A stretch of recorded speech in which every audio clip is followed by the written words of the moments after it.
They're guests, just guests, right? They're just guests. Good morning. We are live now on our YouTube channel, and I would like to welcome you all to our last mock conference of the academic year. We understand that it's been quite a journey for all our interpreting students, and we are so happy to have this opportunity to celebrate what we have achieved. We have finished our exams and we are closing our practical sessions with this mock conference. So this mock conference has been organized by students, completely by students. So I would like to thank our head of technology, Charmel, who did so well in setting up the whole of technology today. Well done, Charmel. I would like to thank our head of event, Ayaka, who is in the booth behind me. Very well done. And I would like to also thank the head of the agenda and the head of speakers. So Blanca is behind me, and Ekaterina, who worked very hard to organize this event. So thank you to all of the students who are here. In the room, we have got interpreting candidates who passed the aptitude test for next year, and we are delighted to welcome them.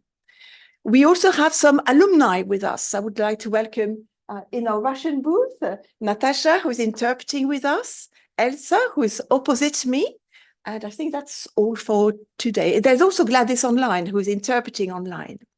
We are operating in a hybrid system, as you can see, and we are delighted to welcome our online community as well. So welcome to all of us, all of you, and we hope that you're going to have an amazing day. The ideas that are going to be expressed today do not represent the ideas of the university, nor the ideas of the speakers. This is a simulated event for interpreters. And so you may be an interpreter online and you may want to interpret with us. And this is why we've got a hashtag interpret with us.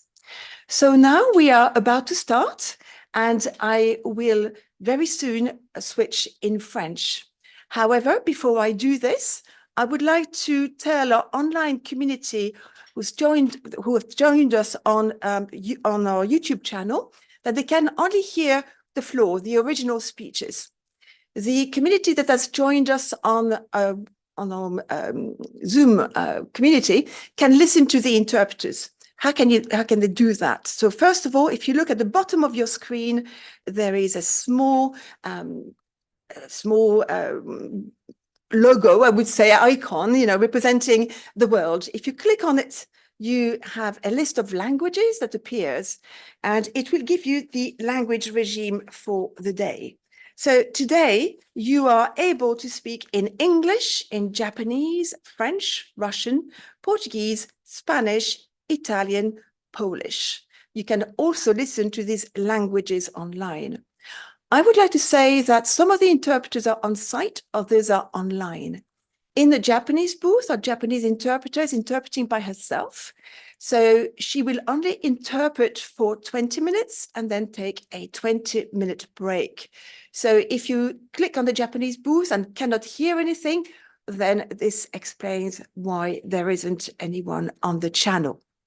So I think we are ready to start. Today we are simulating a conference, a UN conference. The title of our conference is Peace, Justice, and Strong Institutions. How can we achieve SDG 16 together? And we are having a special focus on the UN efforts in Haiti. And today I will be acting as the chair. I am now going to switch into French. Chers collègues, bonjour, Excellences, Madame la vice-secrétaire générale adjointe aux Nations Unies, Monsieur le secrétaire adjoint aux affaires économiques et sociales, Mesdames et Messieurs les représentants, Mesdames et Messieurs les ministres, Mesdames et Messieurs.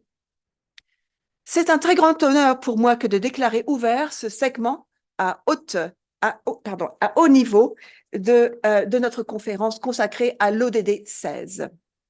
Il s'agit là de notre journée de de la deuxième journée de notre conférence, mais c'est la 5e édition de cette conférence. Notre conférence annuelle va s'étaler sur 3 jours. Elle a débuté hier à 10 heures et se terminera ainsi à 18 heures, heure locale. Je remercie les États-Unis de nous accueillir. Les 4 éditions précédentes s'étaient déroulées en Italie. Nous sommes ravis d'être à New York cette année.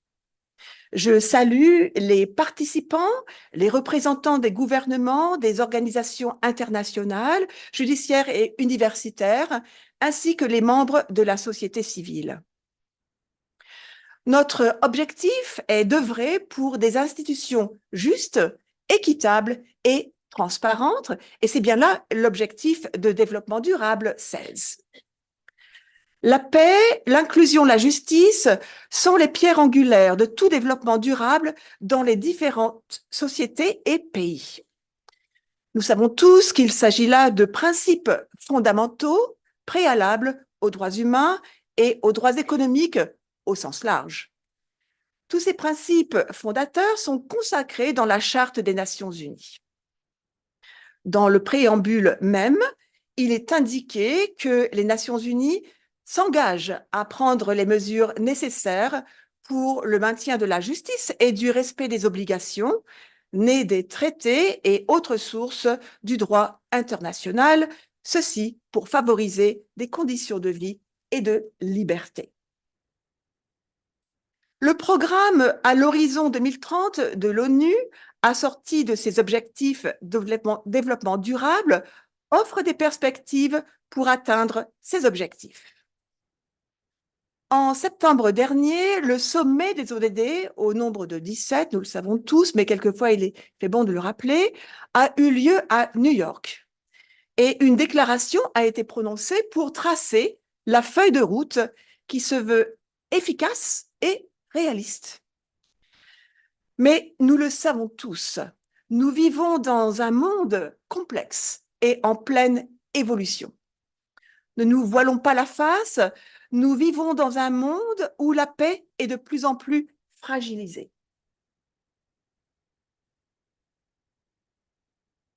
Les conflits dans le monde ne cessent de surgir et la montée des extrêmes politiques est très inquiétante. Il suffit de consulter le résultat des élections européennes de ce week-end pour se rendre compte que les institutions sont fragilisées. Alors que nous célébrons les 80 ans du débarquement des Alliés, le 6 juin 1944 en Normandie, eh bien, une question s'impose. Comment pouvons-nous faire face aux demandes urgentes et quelquefois inattendues de par la sévérité de leur impact sur les populations locales et en même temps tenir notre feuille de route pour faire avancer les ODD et contribuer à la mission de l'ONU, c'est-à-dire œuvrer au maintien de la paix et de la sécurité internationale et à la protection des droits humains. Il s'agit là d'une vraie question. Nous évoquons ensemble de grandes idées qui peuvent nous paraître détachées de la réalité. Alors permettez-moi de contrecarrer cette illusion avec des faits tout à fait alarmants. L'année 2023 a connu une augmentation des décès de civils liés au conflit de plus de 60%, en grande partie en raison de la guerre en Ukraine, du conflit israélo-palestinien et du conflit au Soudan. À la fin de 2023, 108,4 millions de personnes ont été déplacées de force dans le monde, soit une hausse de 19 millions par rapport à la fin de 2022 et 2,5 fois de plus qu'il y a 10 ans. Pour atteindre l'objectif 16 d'ici à 2030, des mesures sont nécessaires pour rétablir la confiance dans les institutions, pour renforcer la capacité des institutions à assurer la justice pour tous et faciliter des transitions pacifiques vers le développement durable. Je sais, il s'agit là d'un défi extraordinaire qui ne doit pas nous décourager. Au contraire, il doit nous pousser à aller de l'avant avec encore plus d'énergie et de passion. Ainsi, l'ODD 16 est un objectif incontournable. La jeune génération nous demande d'œuvrer pour le droit des personnes, de lutter contre l'insécurité, la criminalité organisée et la marginalisation des personnes handicapées. Mais la jeune génération doit faire face à un nouveau fléau, et il s'agit là de la désinformation, ou encore ce que l'on appelle plus couramment les fake news. Et ceci fragilise la confiance dans les institutions internationales. Cette jeune génération nous interpelle avec des outils numériques que les institutions ne savent pas encore très bien utiliser. Par contre, ces outils sont très bien manipulés par les bandes organisées qui n'hésitent pas à réécrire l'histoire et mettre en avant des idées que l'on croyait à jamais disparues après la Seconde Guerre mondiale. Ces rapports de force mettent en danger le principe du maintien du dialogue dans un contexte multilatéral. C'est pourquoi cette deuxième journée de conférence sera, je l'espère, aussi marquante que la première.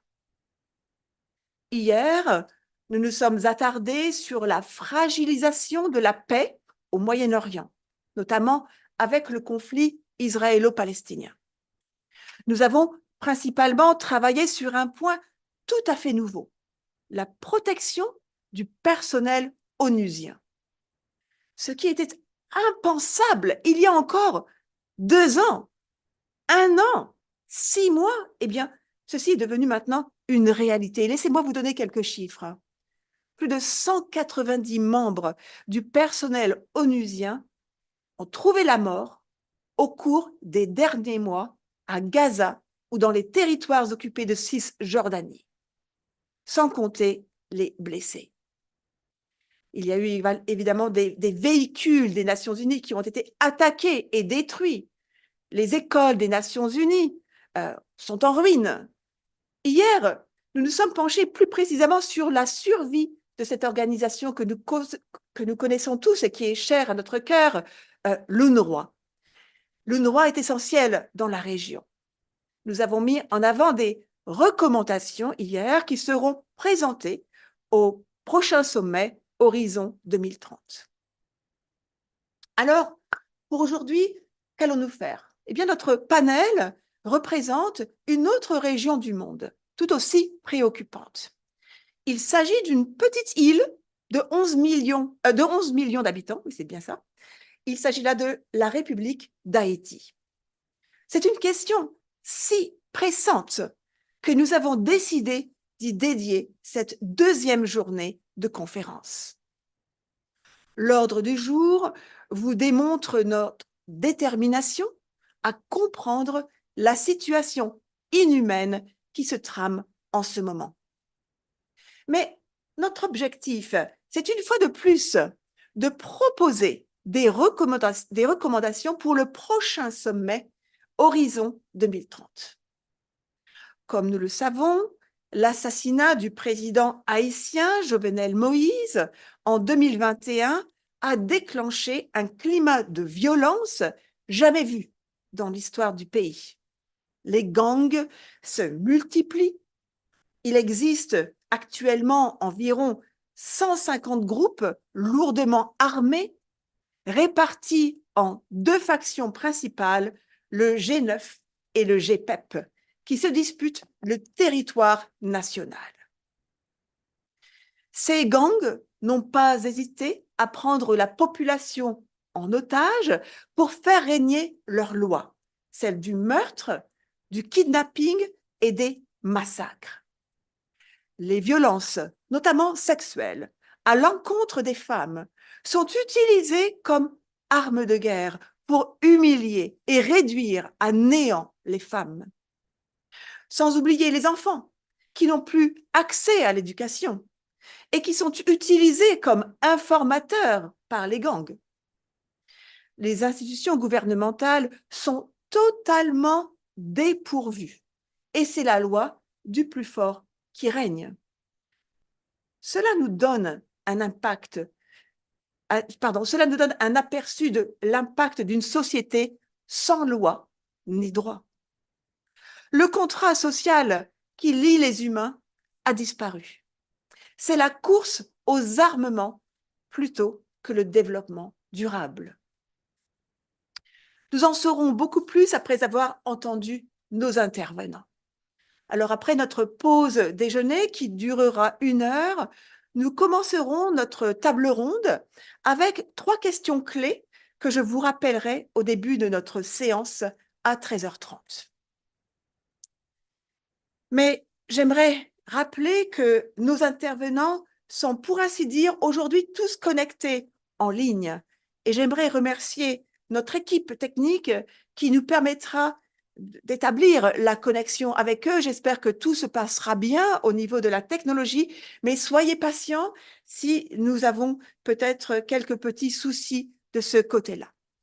Comme vous le savez, notre conférence est interprétée en anglais, en japonais, en français, en russe, en portugais, en espagnol, en italien et en polonais. Et à l'ère de la technologie et de l'intelligence artificielle, j'aimerais vous confirmer que nos interprètes sont des êtres humains. Et pour ceci, j'aimerais demander à tous les interprètes de mettre en marche leur caméra pour que nous puissions les voir à l'écran. Et dans quelques instants, vous allez pouvoir voir les interprètes à l'écran. Et je pense qu'il est nécessaire, et je vais leur donner la visibilité.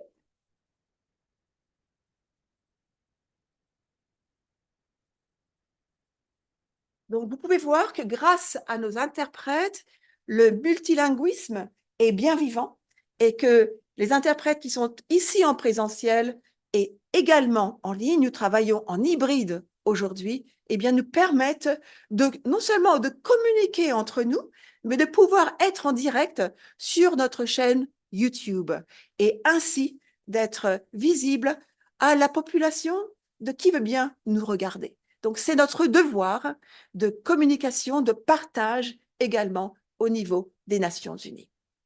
Voilà, je demande aux interprètes maintenant de bien vouloir éteindre leur caméra.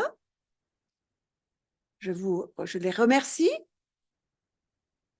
et nous allons pouvoir continuer notre conférence d'aujourd'hui. Voilà, nous attendons notre interprète polonais qui va éteindre sa caméra. Je pense qu'il a peut-être un petit souci avec sa connexion Internet. Voilà, très bien. Nous allons, si vous le voulez bien, regarder notre ordre du jour ensemble et j'ai l'honneur de céder la parole à Madame Régine Duroska-Muret. Elle est conseillère spéciale de l'ODD 16 et c'est elle qui a l'honneur d'ouvrir notre 2e journée de conférence. Sans plus tarder, j'aimerais lui donner la parole.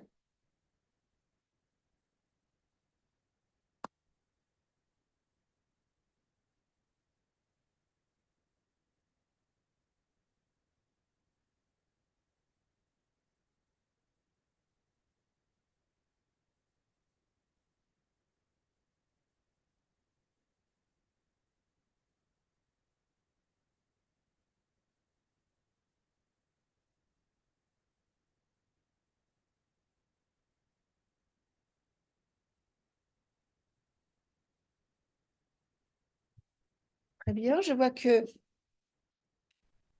Madame Muret est avec nous et je vais maintenant lui donner la parole.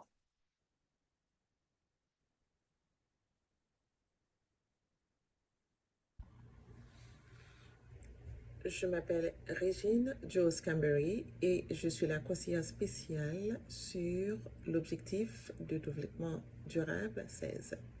Madame la Présidente, Mesdames et Messieurs les chefs d'État et de gouvernement, Excellences, Mesdames et Messieurs, distingués délégués, chers collègues et chers invités, je suis honorée de prendre la parole devant vous aujourd'hui en tant que conseillère spéciale sur l'objectif de développement durable 16. Cet objectif, qui vise à promouvoir la paix, la justice et des institutions fortes, est fondamental pour la réalisation de l'ensemble des objectifs durables ODD. L'ODD 16 appelle à la promotion de sociétés pacifiques et inclusives pour le développement durable, à assurer l'accès de tous à la justice et à mettre en place des institutions efficaces, responsables et inclusives à tous les niveaux.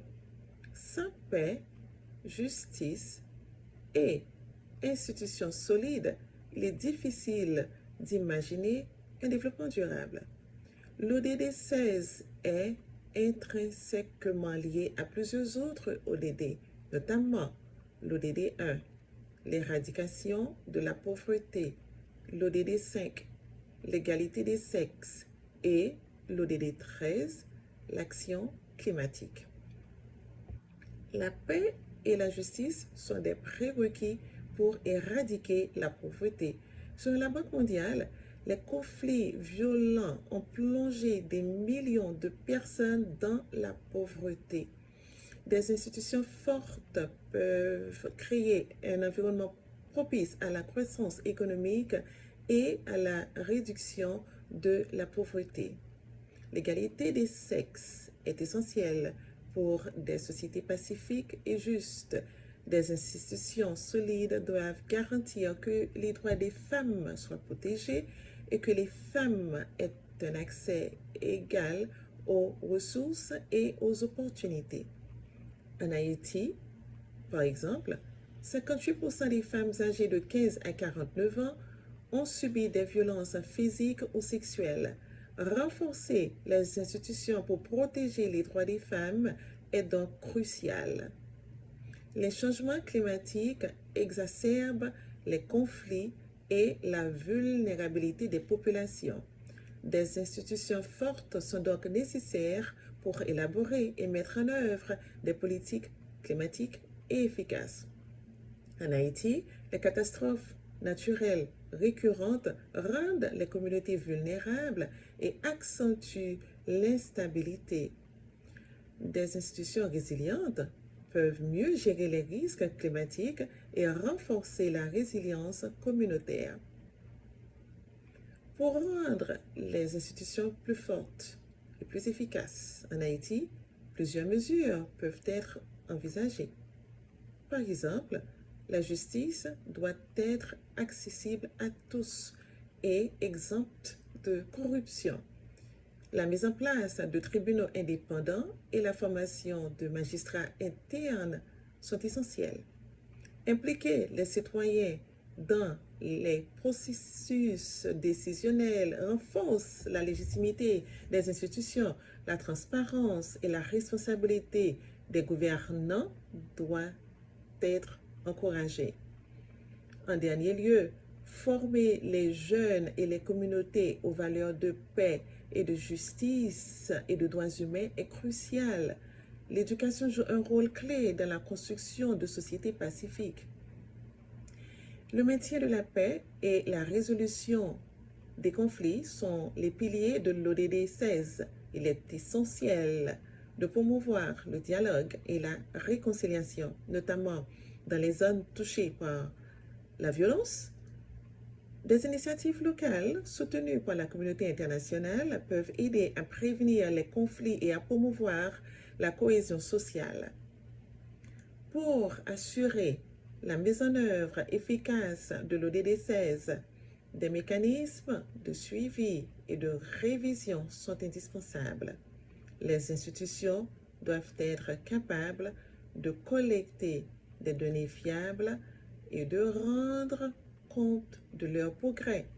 Le rapport mondial sur la paix et la sécurité peut servir de référence pour évaluer les avancées et identifier les domaines nécessitant une attention particulière. Pour conclure, l'ODD 16 est la clé pour atteindre les autres objectifs de développement durable, la promotion de la paix, de la justice et des institutions fortes est un travail collectif qui nécessite l'engagement de tous. Ensemble, nous pouvons construire un monde plus juste, plus pratique et plus résilient. Je vous remercie. Je m'appelle Régine Jones-Cambery.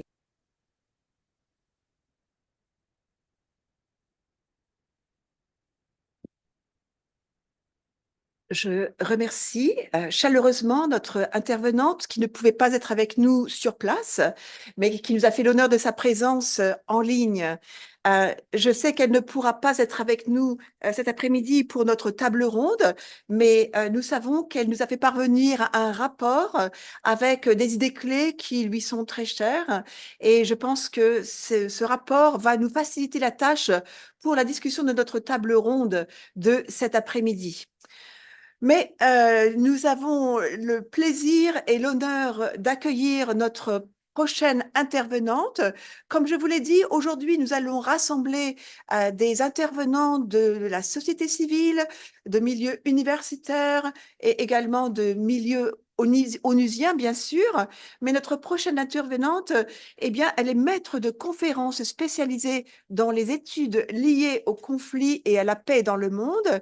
Il s'agit de Elsa Houghton et elle va nous parler de l'évolution des forces de maintien de la paix de l'ONU. Nous savons, et je l'ai mentionné dans mon introduction, qu'il s'agit en ce moment d'une mission assez dangereuse puisque nous avons perdu 190 membres de notre personnel au sein même de conflits. Et c'est une situation tout à fait inédite. Et je pense que nous avons beaucoup à apprendre de la façon dont nous pouvons protéger nos forces de maintien de l'ordre et de la paix.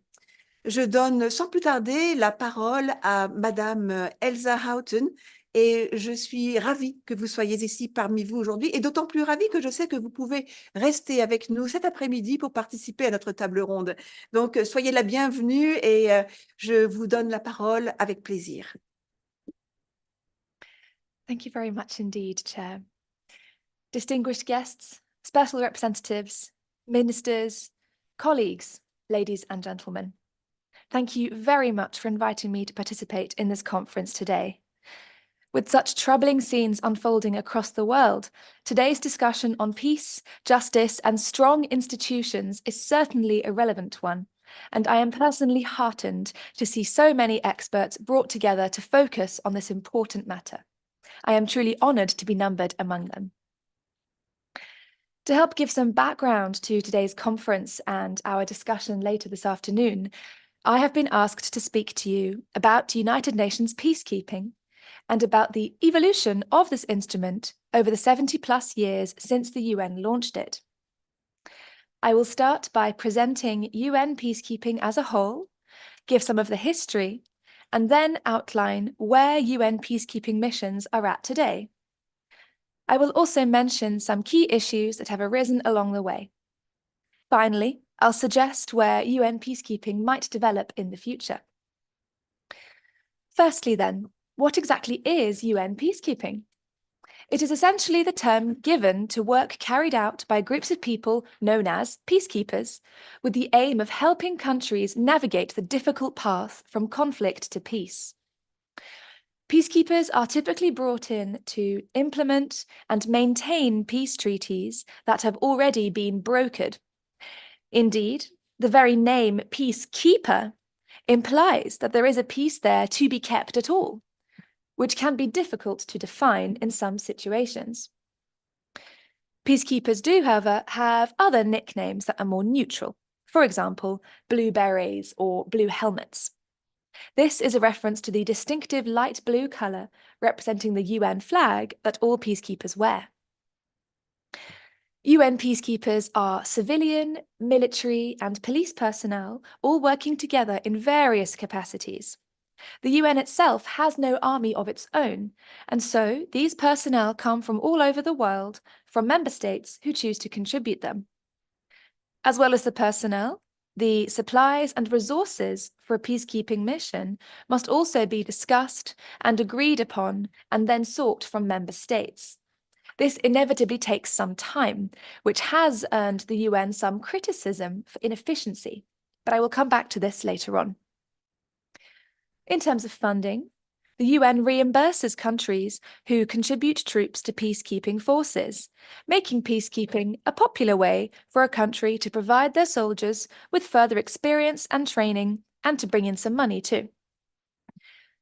To be precise, as of the 1st of July 2019, countries volunteering uniformed personnel to peacekeeping operations are reimbursed by the UN at a standard rate of $1,428 per soldier per month.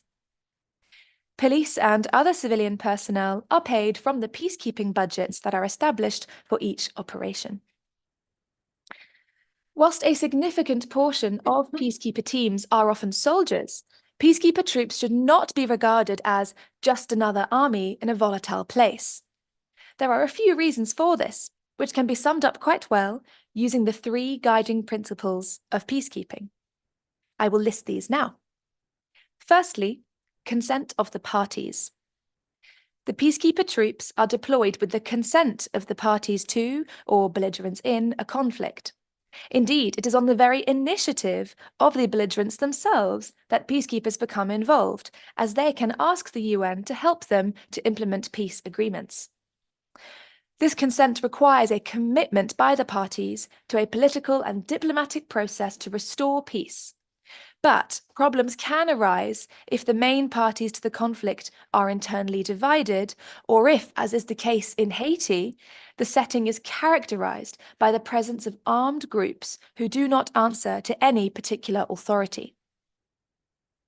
The second principle that differentiates peacekeeper troops from just another army is impartiality. Peacekeepers should not take sides. A group controlled by the United Nations is less likely to favour the interests of any one party to a treaty, because the hand of the UN is itself controlled by the 15 members of the Security Council and by the UN Secretariat, rather than a single biased party. This should give belligerents confidence to ask the UN for a peacekeeping force that will genuinely seek to supervise the implementation of an agreed-upon peace plan to benefit both sides.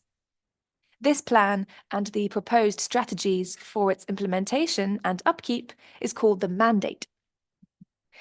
The third and final principle of peacekeeping is non-use of force except in self-defense and in defense of the mandate. A UN peacekeeping operation should only use force as a measure of last resort. The earliest peacekeeping missions consisted of military observers who were unarmed and only lightly armed troops. However, today, peacekeepers may use force at the tactical level if the Security Council gives authorization, or if acting in self-defense or in defense of the mandate. For example, they can use force to protect civilians under imminent threat of attack, and they can use force to counter forceful attempts to disrupt an election or some other process that the peacekeepers are helping to oversee as part of their mandate. Let's now look back at the history of peacekeeping. United Nations peacekeeping began in 1948, when the Security Council authorized the deployment of UN military observers to the Middle East. Initially, peacekeepers had primarily monitoring, reporting, and confidence-building roles as they sought to stabilize situations on the ground. From the Cold War period onwards, the monitoring role of peacekeepers evolved into so-called multidimensional missions, or to put it in layman's terms, a somewhat more hands-on approach. These were designed to ensure the implementation of comprehensive peace agreements and to assist in laying the foundations for sustainable peace. And what that looked like in practice was that alongside military personnel, many others served as peacekeepers, including administrators, economists, police officers, legal experts, deminers, electoral observers, human rights monitors, and many more besides. As I mentioned previously, the name peacekeeper suggests that there is necessarily a peace to be kept. However, towards the end of the 20th century, missions began to be established in situations where the guns had not yet fallen silent, and so peacekeepers were faced with warring parties failing to adhere to their own peace agreements. Another difficulty that I'd like to come back to arises from the collective nature of resources for peacekeeping missions. I mentioned that some have criticized the UN for this system for slowing down the provision of resources. In the UN's history, this has caused some problematic situations where, for example, due to disagreements during the decision-making process, the Security Council was not able to provide peacekeepers with adequate resources or to authorize sufficiently so-called robust mandates, which is a reference to how much force peacekeepers are permitted to use. The missions to Rwanda, the former Yugoslavia, and Somalia were difficult and controversial for some of these reasons. UN peacekeeping has not been without controversy for internal reasons too. There have indeed been times when UN peacekeepers have caused immense harm to civilians, the very opposite of protecting them. Thank you, Chair. Thankfully, the UN has taken measures to prevent peacekeepers from committing acts of sexual violence, and there are mechanisms in place to make sure that victims feel safe to report peacekeeper sexual abuse and exploitation. And here I think it's very relevant to zoom in briefly on the question of gender. In the early years of peacekeeping, troops were almost exclusively men, but history has proven that having women peacekeepers is extremely effective. Just one aspect that I'd like to draw out is how women peacekeepers can better access local populations, including women and children. This dialogue relationship is so often built on trust, and it allows women peacekeepers to, for example, interview and support survivors of gender-based violence and violence against children. In this way, women peacekeepers generate critical information that would otherwise be difficult to reach. They also play a crucial role in interacting with civilian women in societies where women are prohibited from speaking to men for cultural or religious reasons. It is widely acknowledged that women and girls are disproportionately affected by conflict, and so gender diversity in peacekeeping is really crucial. In 1993, women still made up just 1% of deployed uniformed personnel. And while the UN encourages and advocates for the deployment of women to uniformed functions, the responsibility to do this does lie with the member states who contribute the personnel. At the turn of the century, and I will endeavour to speed up as I realise I'm running out of time, but I will try not to speed up my speech for the sake of the interpreters. The UN undertook a major exercise to examine the challenges to peacekeeping in the 1990s and to introduce reform. The aim here was to strengthen the UN's capacity to effectively manage and sustain field operations. Today, a little more than 110,000 military, police, and civilian staff currently serve in 14 peacekeeping missions. This is a decrease in both personnel and peacekeeping missions compared to the past, but that is not to say that the situation around the world is becoming increasingly more peaceful. If we look ahead, I believe it's fair to say that the future of peacekeeping is as unpredictable as worldwide change is inevitable. Over the next 5 to 10 years, societies could be transformed by anything from new and potentially lethal technologies to climate-related crises and the continued evolution of non-state armed groups, to name just a few factors at play. That said, the Future of Peacekeeping project, begun in September 2020, attempts to imagine what the peacekeeping operations of the future might look like by mapping trends in conflict evolution. Thanks to a simple Google form on the UN peacekeeping website, every one of you in this room has the opportunity to share your views about what areas of UN peacekeeping you think should be prioritised in the future. So I would really encourage you to visit peacekeeping.un.org in order to do so. I think that's a really helpful way for civilians to feel involved in these broader processes. I believe I've taken up quite enough of your time now, and I'm really looking forward to hearing from the other experts in today's conference. And so I will hand back to the chair. But as previously mentioned, I will be here in the afternoon for the roundtable discussion, which I'm greatly looking forward to. Thank you. Je savais en vous invitant, Madame Houghton, que nous aurions des détails très précis sur notre sujet d'aujourd'hui, et je pense que vous nous avez vraiment éclairé et vous nous avez véritablement donné un historique des forces de maintien de la paix au sein même de l'ONU, et nous avons maintenant une idée très précise du rôle de cette armée, puisque c'est un mot assez controversé, comme vous l'avez dit, surtout dans des situations précédentes telles que le Rwanda ou l'ex-Yougoslavie. Donc, je pense que nous aurons le loisir d'en reparler cet après-midi, et je compte sur vous pour contribuer à nouveau en nous partageant avec nous votre expertise sur le sujet. Mais pour moi, j'ai beaucoup aimé votre intervention, surtout le fait de savoir qu'il y a de plus en plus de femmes qui font partie maintenant de ces forces de maintien de la paix et de la nécessité de maintenir ce dialogue et cette confiance avec les populations locales. Mais comme vous le dites, il s'agit là de la décision des États membres, et c'est aux États membres de dire ce qu'ils attendent de cette armée. J'ai du mal à utiliser ce terme, puisque je pense que c'est plutôt, nous nous concentrons sur le maintien de la paix. Et j'ai en fait écouté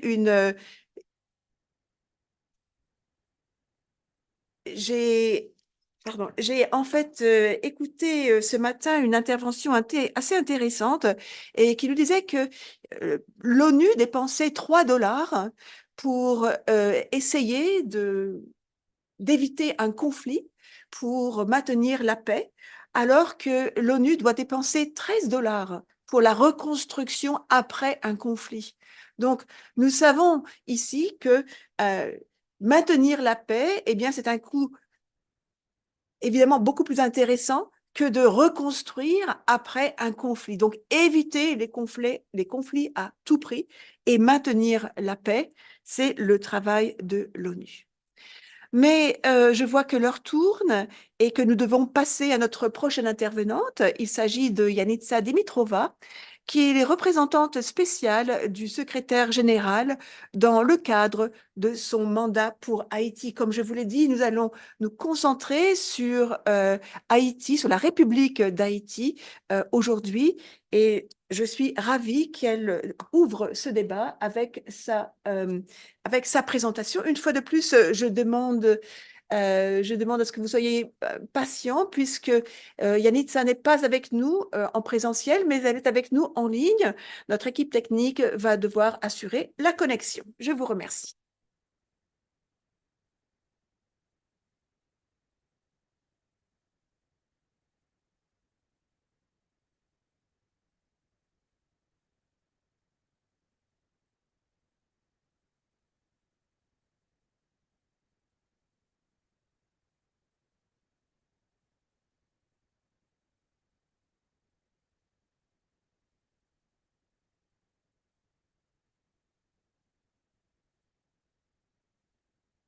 Voilà, je pense que nous sommes en mesure de mettre Madame Dimitrova en contact. Nous sommes connectés, et je lui souhaite la bienvenue.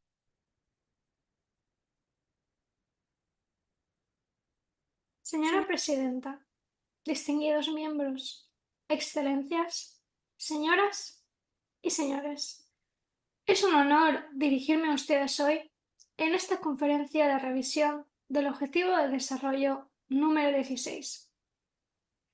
Este evento es una oportunidad excelente para prepararnos para el próximo foro político de alto nivel sobre desarrollo sostenible.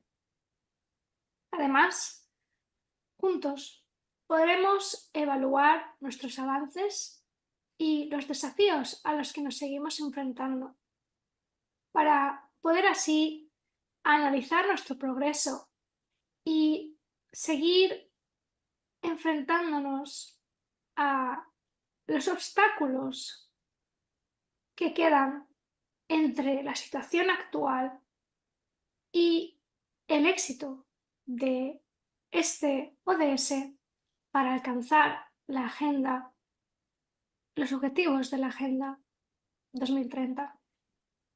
Hoy abordaré la crítica situación que existe en Haití, un país que ha soportado una serie de desafíos multidimensionales, desde la violencia y la inestabilidad política hasta desastres naturales y crisis humanitarias. Mi discurso se centrará en la situación actual en Haití, el papel de las Naciones Unidas y de la comunidad internacional, y también mencionaré los desafíos a los que nos estamos enfrentando y los esfuerzos que hemos implementado. Además, hablaremos sobre cómo construir una paz sostenible a través de iniciativas de desarrollo y asistencia humanitaria. Para comenzar, permítanme ofrecerles una visión general de la situación actual en Haití. Haití se encuentra en una situación extremadamente compleja. Existe una violencia desenfrenada, principalmente perpetrada por las bandas armadas. Esto ha sumido al país en una espiral de inseguridad y caos. Estas bandas controlan grandes áreas de la capital, Puerto Príncipe, y de otras regiones estratégicas. Esto resulta en miles de vidas perdidas y en el desplazamiento de cientos de miles de personas. Además, la inestabilidad política agrava esta situación. La reciente dimisión del presidente Ariel Henry y la falta de un gobierno de transición efectivo han dejado un vacío de poder que las bandas han explotado al máximo. La crisis humanitaria también es alarmante, con una severa escasez de alimentos, agua potable y atención médica.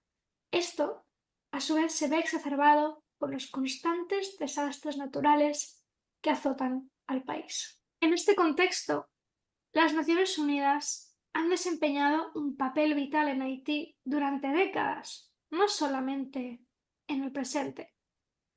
Lo hemos hecho a través de misiones como la misión de estabilización o la misión de apoyo a la justicia, y hemos trabajado incansablemente para estabilizar el país, fortalecer el Estado de Derecho y apoyar una reforma policial y judicial. Un ejemplo concreto de nuestra intervención es el apoyo que le hemos brindado a la Policía Nacional de Haití. Les hemos proporcionado formación y el equipamiento necesario para poder mejorar sus capacidades operativas y su capacidad para mantener el orden y la seguridad. Además, junto con la ACNUD, hemos registrado y denunciado violaciones de derechos humanos y hemos trabajado estrechamente con las autoridades haitianas para garantizar la rendición de cuentas y la justicia para las víctimas. Nuestras intervenciones son integrales, abordan tanto las necesidades inmediatas como las causas subyacentes de esta inestabilidad en el país. Además, hemos colaborado tanto con el gobierno haitiano como con la sociedad civil para promover la implementación de estos derechos humanos, para mejorar la gobernanza y para fomentar el desarrollo sostenible. Por supuesto, no hemos hecho esto solos. Hemos trabajado incansablemente en colaboración con la comunidad internacional. Países como Estados Unidos, Canadá y miembros de la Unión Europea han proporcionado muchos tipos de ayuda y una ayuda significativa, tanto a nivel financiero como técnico como logístico. Además, las organizaciones internacionales y las ONGs han estado presentes en primera línea y han brindado servicios esenciales y apoyo en áreas como la salud, la educación y la seguridad alimentaria. Por ejemplo, la Cruz Roja Internacional ha establecido clínicas móviles para poder proporcionar atención médica en áreas remotas y afectadas por la violencia, y así se han salvado innumerables vidas en el proceso. Además, recientemente hemos observado el comienzo de una misión a través de la colaboración de países como Kenia, Jamaica y Barbados para asegurar la seguridad en Haití. Esta misión todavía no ha sido implementada porque por desgracia, se enfrenta a desafíos logísticos y políticos que debemos de abordar con urgencia y que desarrollaré a continuación. Tal y como acabo de mencionar, a pesar de nuestros esfuerzos concentrados, nos enfrentamos a numerosos desafíos en Haití. La falta de seguridad y el control territorial por parte de las bandas armadas dificultan nuestras operaciones y la entrega de ayuda humanitaria. Además, existe una desconfianza hacia las instituciones internacionales, alimentada por años de intervenciones externas sin resultados sostenibles. Esto complica nuestra labor para poder construir paz y una paz sostenible. Asimismo, la inestabilidad política y la corrupción continúan siendo obstáculos significativos. Hay una falta de liderazgo cohesivo y de instituciones sólidas que impiden la implementación efectiva de reformas y la realización de unas elecciones libres y justas, que son la base para el resto. En respuesta a estos desafíos, tanto nosotros como nuestros socios a nivel internacional hemos intensificado nuestros esfuerzos para promover la resolución del conflicto y la construcción de la paz en Haití. Hemos fortalecido la capacidad de las fuerzas de seguridad haitianas. Hemos fortalecido el apoyo a la reforma judicial y el fomento del diálogo entre las partes del conflicto. Además, seguimos trabajando para establecer mecanismos de justicia transicional que aborden las violaciones de los derechos humanos y que promuevan la reconciliación. Y seguimos apoyando iniciativas locales de construcción de paz y empoderamiento comunitario, porque reconocemos que la sostenibilidad de nuestros esfuerzos depende del compromiso y la participación activa de la propia población haitiana. Por otra parte, actualmente la asistencia humanitaria sigue siendo una de nuestras prioridades principales en Haití. Estamos redoblando nuestros esfuerzos para mejorar el acceso a alimentos, agua y atención médica y para apoyar a las comunidades desplazadas. Por ejemplo, el Programa Mundial de Alimentos y otras agencias de la ONU están intensificando sus esfuerzos para proporcionar ayuda alimentaria y nutricional a las personas más vulnerables. Y en el ámbito del desarrollo, estamos apoyando proyectos que buscan fortalecer la resiliencia de las comunidades haitianas frente a desastres naturales para poder promover el desarrollo económico sostenible. Esto incluye iniciativas en agricultura, educación y formación profesional que son esenciales para crear oportunidades y reducir la dependencia de la ayuda externa. Para concluir, deseo subrayar la importancia de la continuidad de nuestro compromiso con Haití. No solo nuestro compromiso, sino también el de la comunidad internacional. El progreso del Objetivo de Desarrollo número 16, que se centra en la promoción de las sociedades justas, pacíficas e inclusivas, es fundamental para abordar las crisis a las que se enfrenta Haití y para alcanzar los objetivos de la Agenda 2030. Nuestro compromiso debe de ser firme y sostenido. Debe basarse en un enfoque colaborativo que respete la soberanía de Haití y empodere a su gente. Debemos seguir apoyando a Haití, no solo en la respuesta a las crisis inmediatas, sino también en la construcción de un futuro más estable y próspero.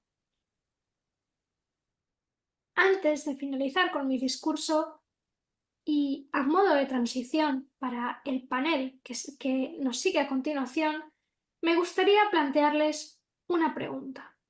¿Es alcanzable el Objetivo de Desarrollo número 16? En el contexto de Haití, esto requiere una reflexión profunda sobre nuestras estrategias, nuestra voluntad de colaborar y nuestra capacidad para adaptarnos a las complejas realidades que existen sobre el terreno. Me gustaría invitarles a considerar cómo podemos fortalecer nuestros esfuerzos colectivos para asegurar que el ODS número 16 no solo sea una aspiración, sino una realidad tangible para Haití y para todos los países en crisis. Muchas gracias por su atención y su compromiso con esta causa crucial.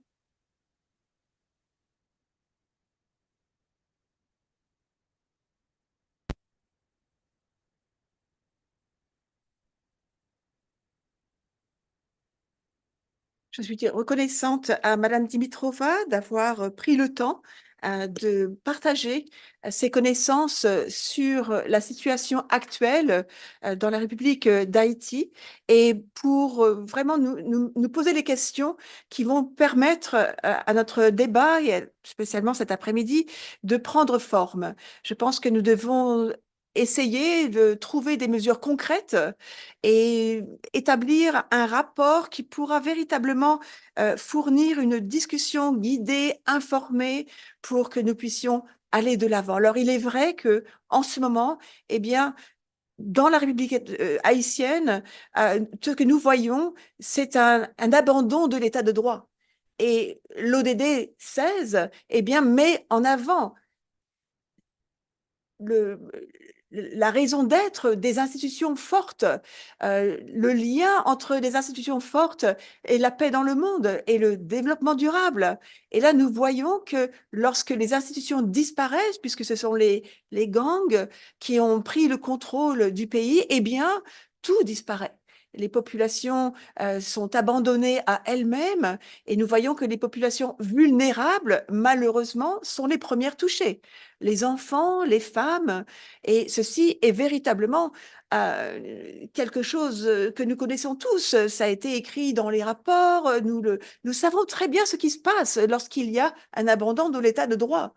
Et donc, il est absolument primordial que nous n'en arrivions pas là. Avec la situation haïtienne, ce que nous voyons, c'est véritablement quelque chose qui se déroule devant nos yeux et que nous connaissons très bien, mais que nous n'avons pas pu empêcher. Et je pense qu'il s'agit là d'un énorme échec, peut-être pour l'ONU. Nous devons aller de l'avant et véritablement essayer de construire un avenir meilleur et serein, surtout pour la population haïtienne. Alors, nous allons, si vous le voulez bien, passer à notre prochain intervenant. Et notre prochain intervenant, Monsieur Edwin Axel Bock, eh bien, c'est un expert en relations internationales.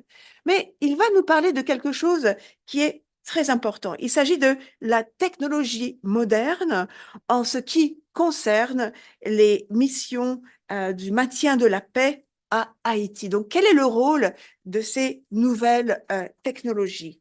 Alors, je regarde mon ordre du jour et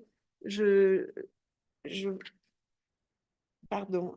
Ah, je vois. Alors, attendez, je fais une petite erreur. Ah, très bien. Alors, j'ai des collaborateurs formidables qui veillent au grain. Et je vois que notre prochain intervenant, eh bien, ce n'est pas Edwin. Nous verrons Edwin après.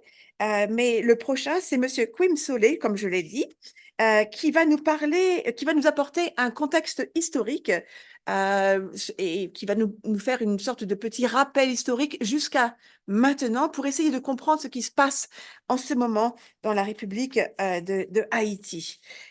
Monsieur Quim Solé est représentant d'une organisation culturelle haïtienne et comme je vous l'avais dit, nous avons des représentants de la société civile. Ils sont très importants puisqu'ils sont sur le terrain et savent exactement de quoi nous parlons. Donc, sans plus attendre, je vais lui donner la parole. Lui aussi est également connecté avec nous en ligne de Haïti. J'espère que la connexion sera bonne puisque en ce moment, avec les problèmes que nous connaissons, eh bien, nous savons que la connexion Internet peut être quelquefois un petit peu fragilisée. Alors, sans plus tarder, je demande à nos techniciens de nous mettre en contact avec Kim et je vous demande d'être patient. Je vous remercie.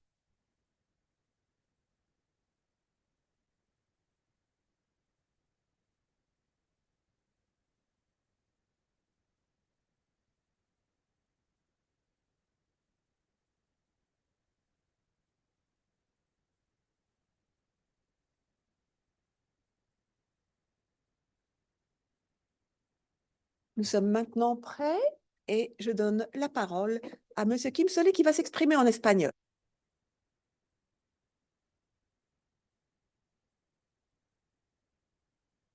Señoras y señores, miembros de la organización Raíces Haitianas, hoy nos reunimos para reflexionar sobre la historia de Haití, un país con una herencia rica, pero también marcado por desafíos profundos. Como representante de Raíces Haitianas, es mi honor arrojar luz sobre los eventos que han moldeado nuestra nación y explorar los caminos hacia un futuro prometedor. Para entender la Haití de hoy, debemos examinar uno de los periodos más oscuros de nuestra historia, las dictaduras de los Duvalier. François Duvalier, Papadoc, asumió el poder en 1957 y estableció un régimen autoritario basado en el miedo y la represión. Su hijo, Jean-Claude Baby Doc Duvalier, continuó con el mismo legado de terror.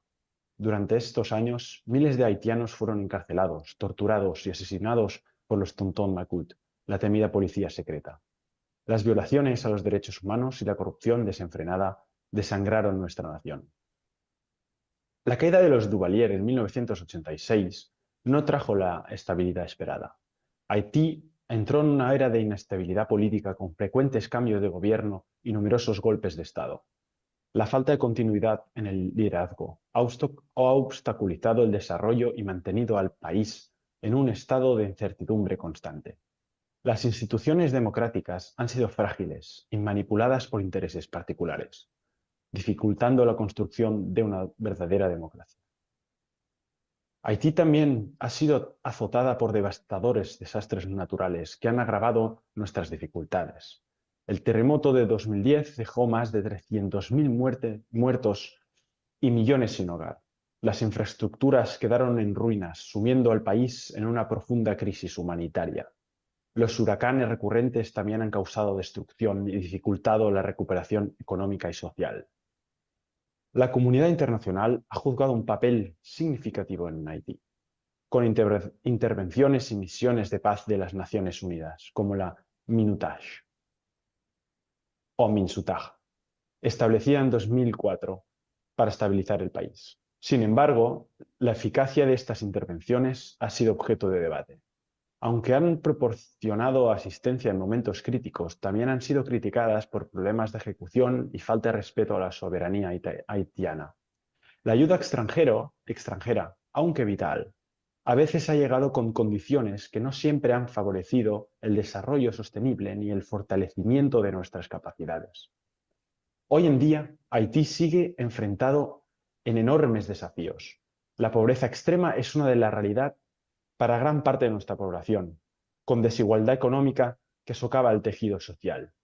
La corrupción impide el progreso y erosiona la confianza de las instituciones. La falta de acceso a educación, servicios de salud y oportunidades económicas perpetúa un ciclo de desesperanza.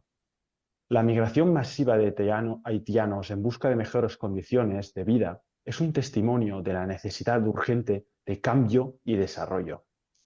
Señoras y señores, al mirar nuestra historia, sentimos dolor por las dificultades soportadas. Sin embargo, debemos reconocer nuestra resiliencia y espíritu indomable. Haití tiene una rica herencia cultural y un pueblo lleno de talentos y potencial. Al comprender nuestro pasado, podemos trazar un camino hacia un futuro donde la justicia, la igualdad y el desarrollo sostenible sean una realidad. Es nuestro deber como haitianos y como miembros de la comunidad global trabajar juntos para superar los desafíos y construir un Haití mejor para futuras generaciones. Gracias por su atención y compromiso con nuestro querido Haití. Juntos podemos hacer la diferencia.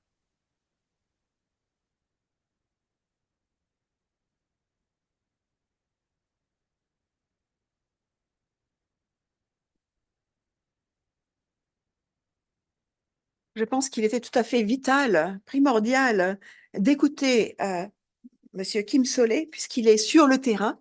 Et comme je vous l'ai dit, c'est un représentant de la société civile qui s'occupe des affaires culturelles de Haïti. Eh bien, comme vous le savez, il nous a fait un petit récapitulatif des défis qui ont été lancés malheureusement à Haïti.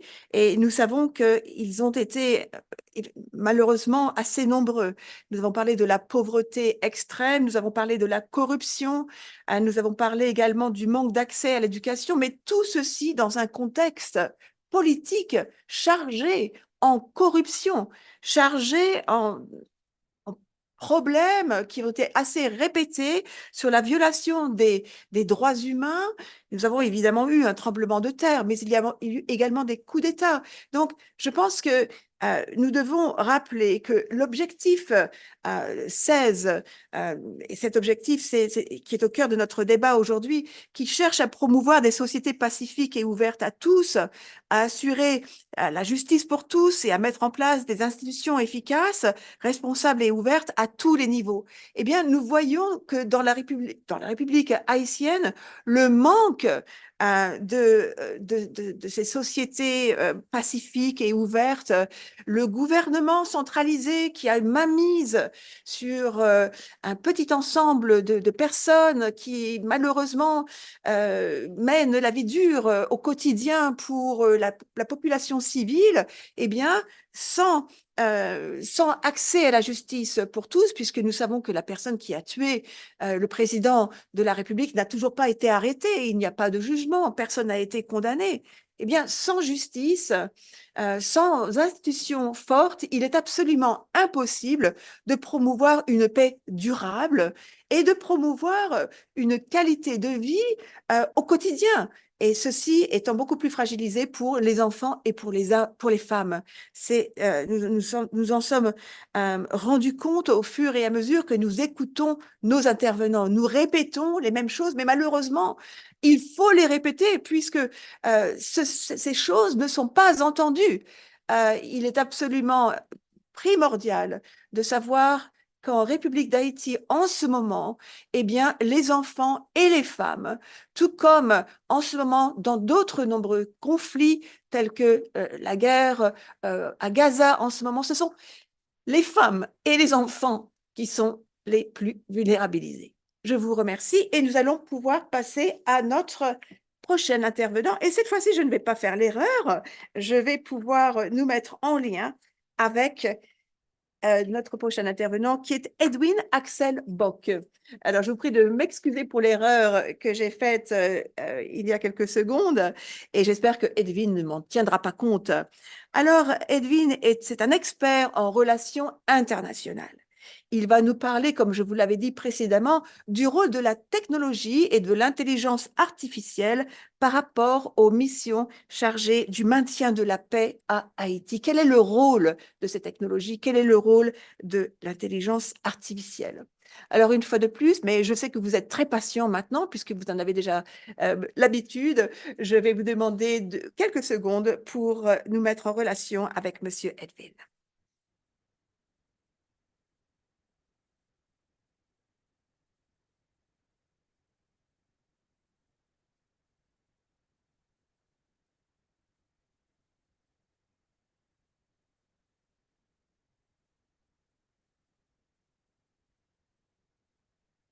Ce discours aura lieu en japonais.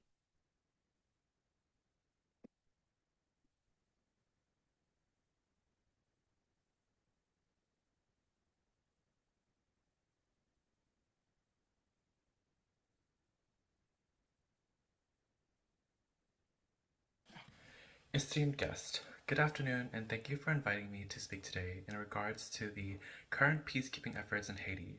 My name is Edwin Axel and I will be presenting today the topic of the usage of modern technology in regards to the current peacekeeping efforts committed by the UN in Haiti.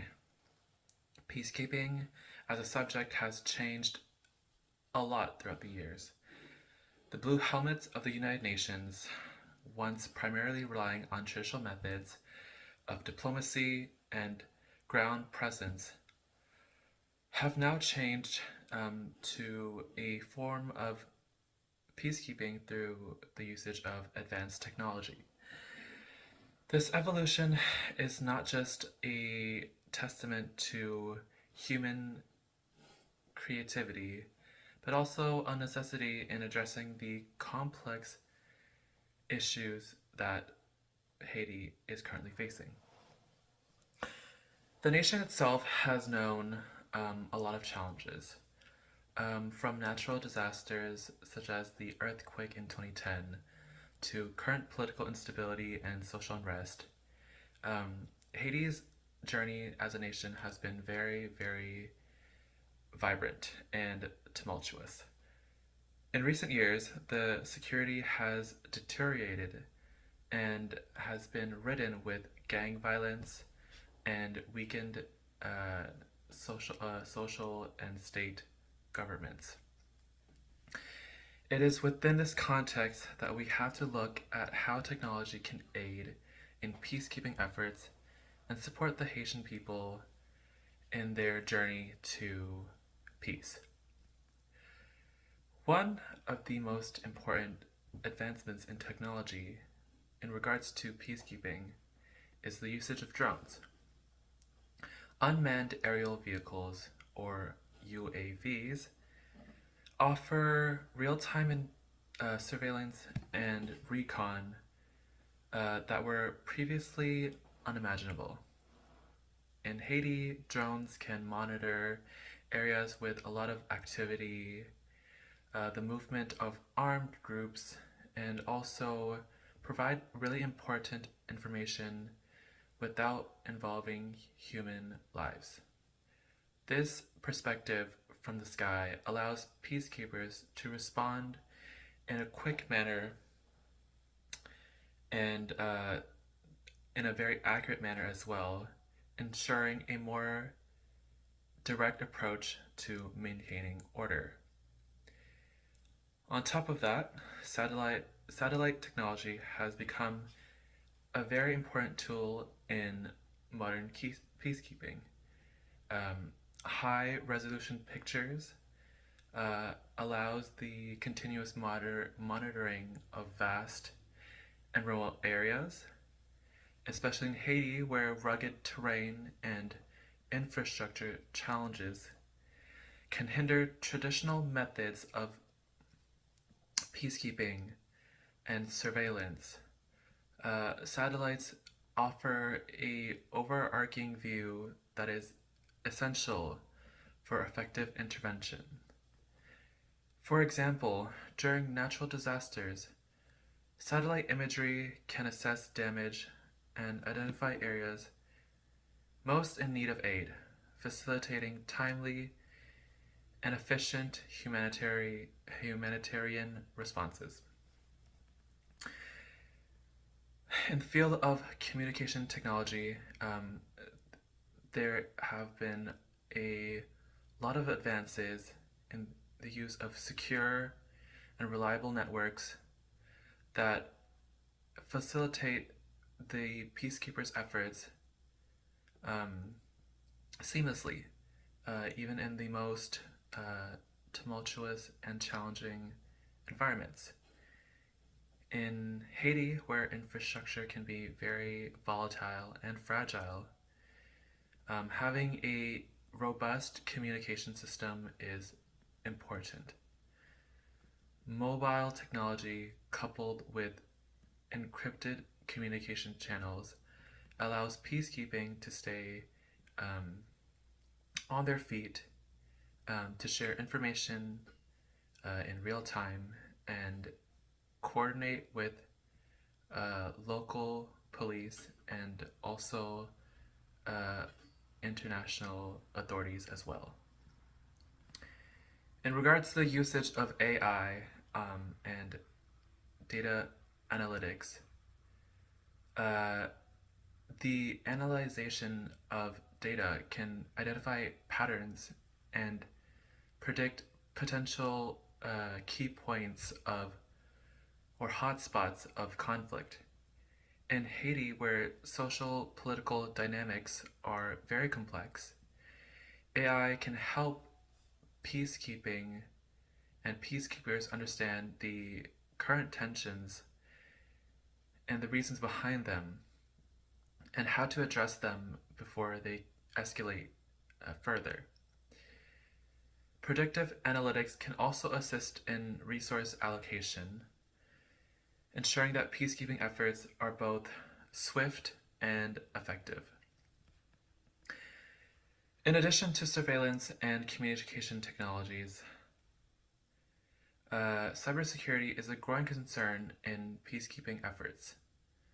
As operations become more technology dependent, the threat of cyber attacks continue on. Ensuring the integrity of communication networks and protecting sensitive data is essential. In Haiti, safeguarding digital infrastructure is critical, especially as the nation works towards stabilizing the political field and rebuilding their institutions. While the benefits of technology in peacekeeping are immense, it is essential to acknowledge and address the challenges that come with it as well.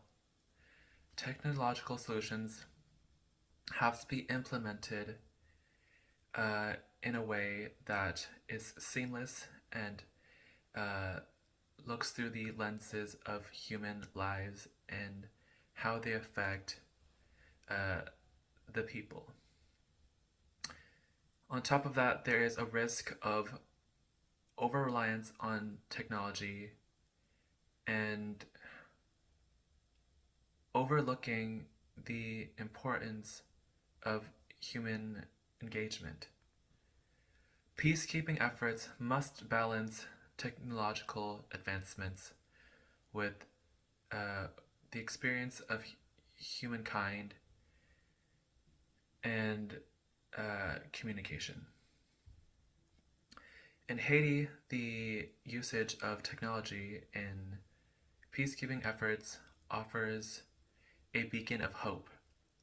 However, it is not a one-size-fits-all solution.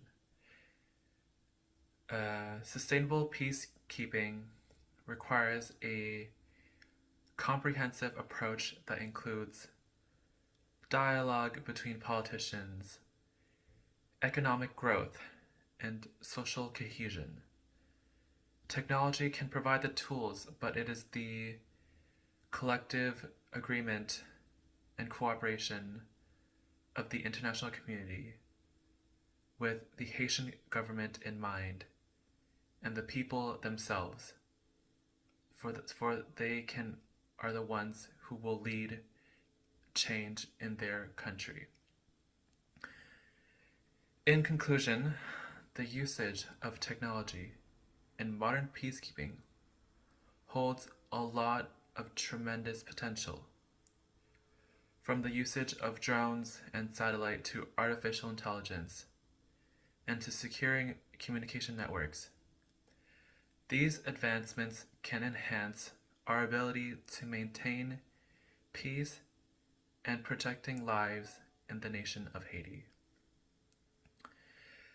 Where there are significant challenges, there are also a lot of profound and multifaceted solutions as well, with the implication of technology being the tool that holds it all together.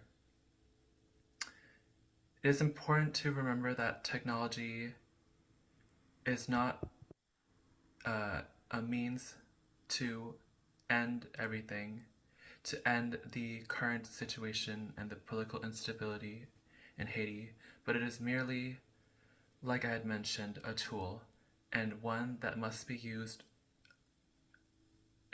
with the people of Haiti in mind.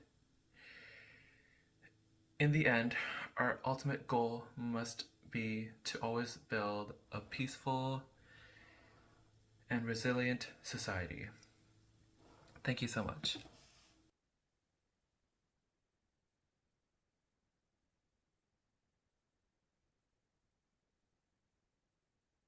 J'aimerais remercier notre intervenant, Monsieur Edwin Axelbock. Et une fois de plus, j'ai fait une erreur. Alors, je pensais que notre intervenant allait s'exprimer en japonais, alors que c'est notre intervenant prochain qui s'exprimera en japonais. Je ne sais pas où j'ai les yeux aujourd'hui, mais je pense que c'est peut-être un peu la fatigue. C'est possible. J'espère que vous me pardonnerez. Donc, je pense que nous pouvons revenir avec grand intérêt sur la contribution de Monsieur Bock, puisque en fait, il nous parle ici de quelque chose qui est très important.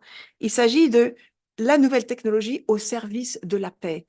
Et là, nous touchons un élément clé qui est assez important, puisque dans le conflit israélo-palestinien, nous voyons la technologie au service de la guerre. Et il est absolument vital de savoir que les drones, par exemple, ne sont pas seulement des outils, comme nous le voyons dans le conflit entre l'Ukraine et la Russie, pour peut-être aller déployer des armes, pour peut-être aller attaquer certains lieux stratégiques. Ici, les drones sont utilisés dans un but de paix pour essayer de comprendre sur le terrain et d'anticiper les catastrophes. Donc, comme l'a si bien dit Monsieur Bock, il s'agit là d'une information en temps réel, assez stratégique, qui permet de réagir pour protéger les populations civiles, par exemple, et pour éviter d'arriver trop tard en tant que mission pour maintenir la paix. Donc, nos troupes peuvent arriver sur le terrain en temps et en heure pour essayer d'étouffer une sorte de conflit qui pourrait peut-être s'envenimer si nous n'avions pas eu cette information en temps réel. Donc, je pense que cet après-midi, tout du moins, nous aurons l'occasion de reparler du rôle des nouvelles technologies au service de la paix, au service de la protection des droits humains, et c'est quelque chose que nous avons véritablement à cœur. Essayez de peut-être garder un petit espace, s'il vous en reste encore, puisque je sais que nous entendons beaucoup d'informations aujourd'hui et que vous êtes certainement très fatigués, submergés peut-être par tout ce que nous disons, mais essayez de garder à l'esprit le sujet des nouvelles technologies au service des droits humains. C'est quelque chose dont nous allons beaucoup reparler, c'est quelque chose dans lequel nous investissons énormément. Eh bien, cette fois-ci, il est temps de retrouver notre intervenant japonais. Je ne vais pas faire l'erreur, je regarde à 2 fois mon ordre du jour et je vois qu'il s'agit de Yusuke Nakano, qui représente une organisation à but non lucratif, et j'espère que son intervention va être d'un grand recours pour notre débat, puisqu'il va nous rappeler une sorte d'historique sur le soutien qui a été apporté à Haïti, le soutien qui a été apporté par le gouvernement japonais. Donc, cela pourrait vous paraître un petit peu peut-être déconnecté. Le Japon est à l'autre bout de la République haïtienne, mais je pense qu'il s'agit là d'un exemple parlant d'un État membre qui soutient un autre pays en situation de conflit. Et là, nous allons pouvoir nous apercevoir de quoi il s'agit grâce à Monsieur Yusuke Nakano, qui va nous faire une évaluation assez détaillée de l'aide qui a été envoyée dans les 50 dernières années à la République haïtienne et nous parlerons bien sûr des tremblements de terre, mais également d'autres situations de conflit liées à une politique assez difficile. Sans plus tarder, vous connaissez la petite routine. Je vais vous demander d'être patient pour que Monsieur Yusuke Nakano puisse se connecter avec nous d'ici quelques secondes. Je vous remercie.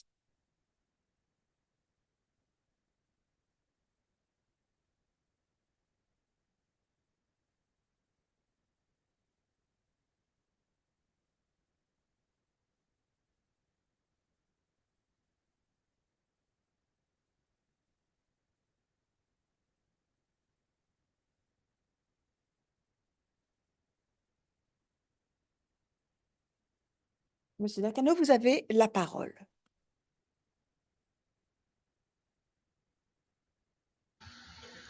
皆さん、こんにちは。本日はこのような機会をいただきありがとうございます。後ほど詳しく自己紹介をさせていただくとして、まずは本日皆様にお話しする内容についてご説明したいと思います。目次になります。先ほど申し上げた通り、まずは自己紹介をさせていただきます。私は日本におけるハイチの専門家ではありませんが、日本とハイチの関係、日本政府が行う資金援助、その他の援助について具体例を交えてご説明いたします。その後、ハイチへの日本からの医療支援についてお話しいたします。最後は、ハイチの医療システムを向上させるため必要だと思うことを皆さんにお話ししたいと思います。よろしくお願いします。それでは自己紹介です。改めまして、中野祐介と申します。日本で医師をしています。専門分野は消化器外科で、専門医研修を修了し、現在は総合病院にて勤務をしています。消化器外科研修中にベトナムの消化器外科医との技術交流に参加し、現地の病院の視察、また、ベトナムからの研修留学の受け入れを行いました。今後は外科医としての勤務を継続しながら、海外、特にブラジルでの医師免許取得を目指して準備中です。それでは日本とハイチの関係について私が知っていることを申し上げます。ハイチと日本は1956年に外交を再開しています。ハイチは日本の友好国です。しかし、私たち一般人の感覚だと、あまり馴染みのない国というのが正直なところです。実際、ハイチにおける在留邦人の数は50人、在日ハイチ人の数は27人、ハイチから日本への観光客の数も112人にとどまっています。すべて2015年の統計で、それ以降の統計は見つかりませんでした。しかし、国としては資金協力、自衛隊の派遣、医療を含むその他の支援を行っています。では、具体的に資金協力、その他の援助を日本がハイチにしている内容についてお話しいたします。一般人からすると馴染みのない国と申し上げましたが、日本はハイチへの主要 ODA 供与国で、ドイツに続き6番目に多く資金協力を提供しています。ハイチは日本と同じで、自然災害が多い国です。皆さんももしかするとご存知かと思いますが、ハイチでは2010年と2021年に2度大地震が起きています。どちらの時も日本政府から約300万ドルの資金提供をしています。日本も台風が直撃することがありますが、ハイチではハリケーンの被害が甚大でした。2012年のハリケーンサンディの襲来時には約120万ドル、2016年のハリケーンマシュー襲来時には約300万ドルの資金協力を行っています。日本から遠く離れたハイチではありますが、日本の人員の派遣も過去に行っていました。2010年から2012年の間には、自衛隊を派遣し、国連の平和維持要員と協力し、現地の治安維持、インフラの復旧などを支援しました。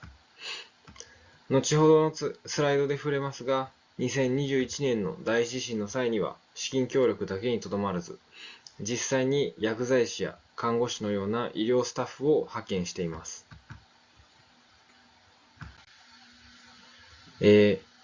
先ほど薬剤師と看護師のような医療スタッフをハイチに派遣したと申し上げましたが、2010年にも人員を派遣したようですが、2021年には薬剤師2名、看護師2名が日本赤十字社から派遣されました。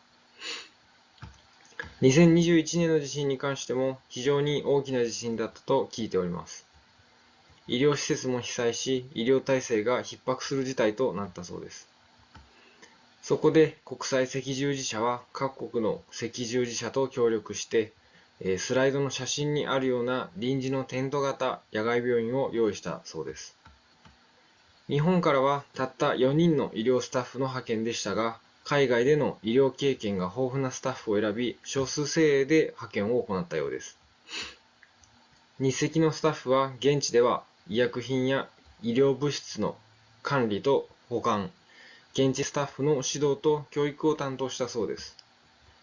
日赤スタッフとして現地に派遣された薬剤師のインタビューを、拝見したのですが、治安が悪化する中、現地スタッフと協力して必死に日々の業務に取り組んだということが書かれていました。現地スタッフとして働く中で、ハイチの医療システムの問題も知ることとなったそうです。例えば、診察も薬も無料の臨時の野外病院とは違って、ハイチでは基本的には医師による診察は無料ですが、薬は自費という医療機関が多いそうです。そのため薬代が払えなく病院に行かない、受診を受けない人も多いとのことでした。現地の治安が悪化する中、テントの中で限られた薬やツールを使って医療を提供する。その大変さはどれだけ想像しても十分ではないと考えます。それでは、今後のハイチへの医療支援、私の考える今後についてお話しいたします。現在のところ、日本としては資金協力が主だったのがこれまでの協力の形です。しかし、本当に必要なのは実際に現地に行き、現地の医療スタッフ、そしてハイチの人々が何を必要としているのか、それを知ること、さらに知った上で継続的な支援をしていくことではないかと考えています。自己紹介で一度申し上げましたが、私は2023年の8月、ODA の活動の一環としてベトナムのホーチミンの総合病院を視察し、その後、現地外科医の日本への研修留学の支援を行いました。具体的には、ベトナムの総合病院で活躍されている、消化器外科の先生方の手術を、3日間にわたって見学させていただき、また、日本のメーカーが、ベトナムで製造している医療機器の、普及の推進を行いました。その後、合計3回、ベトナムから、消化器外科医を日本の病院に招待し、日本の医療機器メーカーとコラボをして、日本で手術のトレーニングを受けていただくというふうな形で、ベトナムの外科医の先生方の技術研修を支援をするという活動を行いました。この活動は私の指導医が中心となって立ち上げた活動で、日本人の医師がベトナムに行くだけではなく、逆にベトナムの先生方を日本に招待し、日本で研修を受けて、その技術や経験を、ベトナムに持って帰る。その結果、現地の医療を向上させるという活動も考えています。現在、ハイチと日本に関しては資金協力が中心の支援にはなっていますが、同じようなことをハイチでもすることが今後は必要になってくると考えます。他国からの支援は必要ですが、いずれは自分たちの手で医療システムを向上させていくことが必要で、そのためにも継続的な技術的な支援が必要と考えます。今回は医療に特化して日本が行ってきたハイチへの医療支援、そして、その今後について私が思うことをお話しいたしました。少しでも皆様のお役に立てれば幸いです。ご清聴ありがとうございました。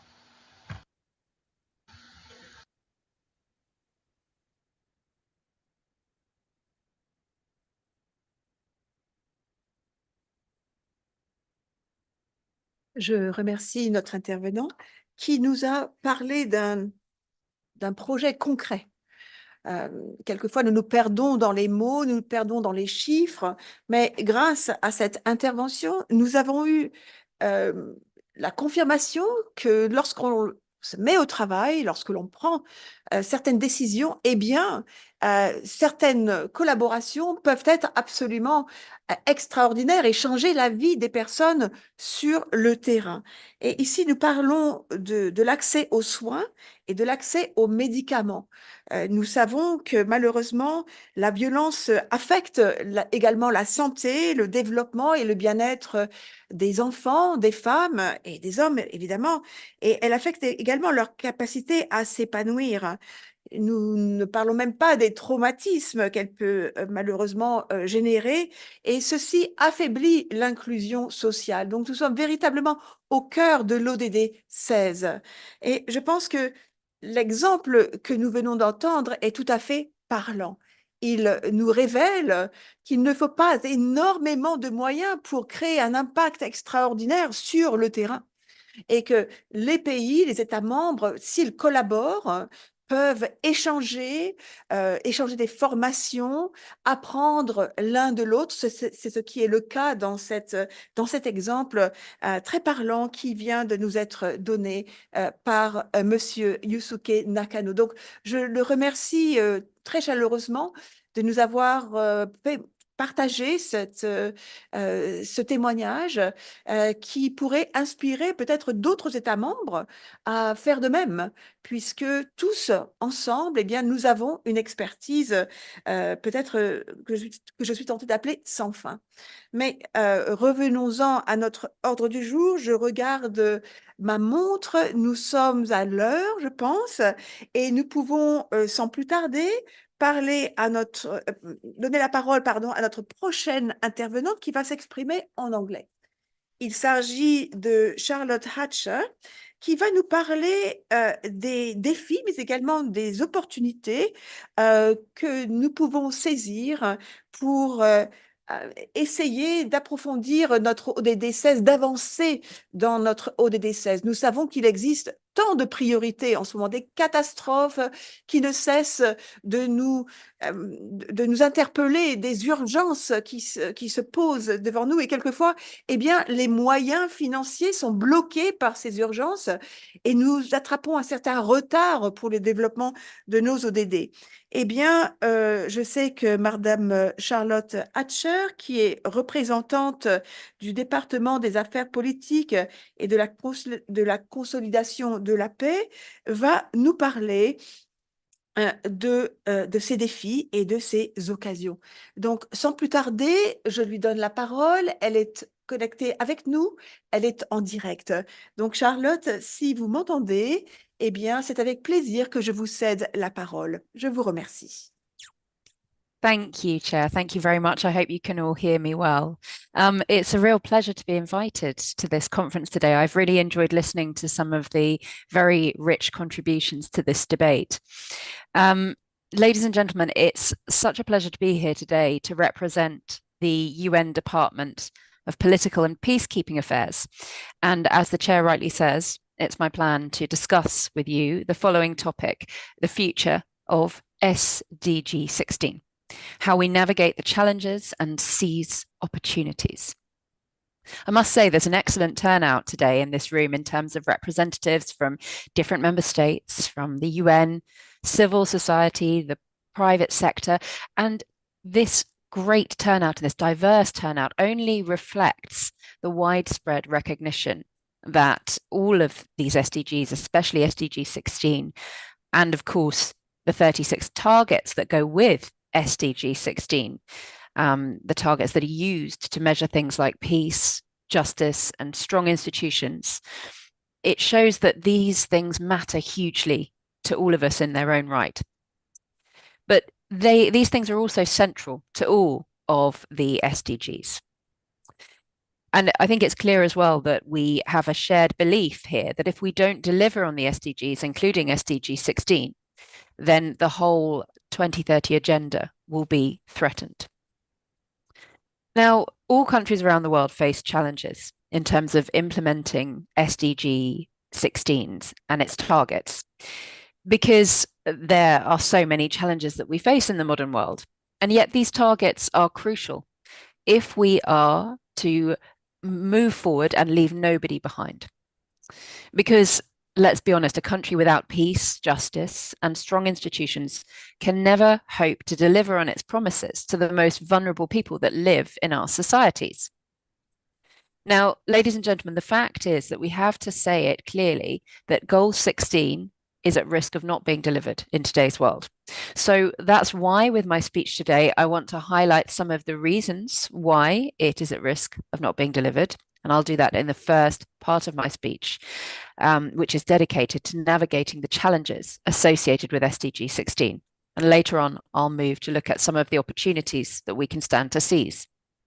So in terms of the challenges that we're navigating, first of all, well, first and foremost, when it comes to the importance of peace, we should look at the situation that we find ourselves in around the world, because it's estimated that more than half of the world's poor will be living in countries that are affected by high levels of violence and high levels of conflict by the year 2030.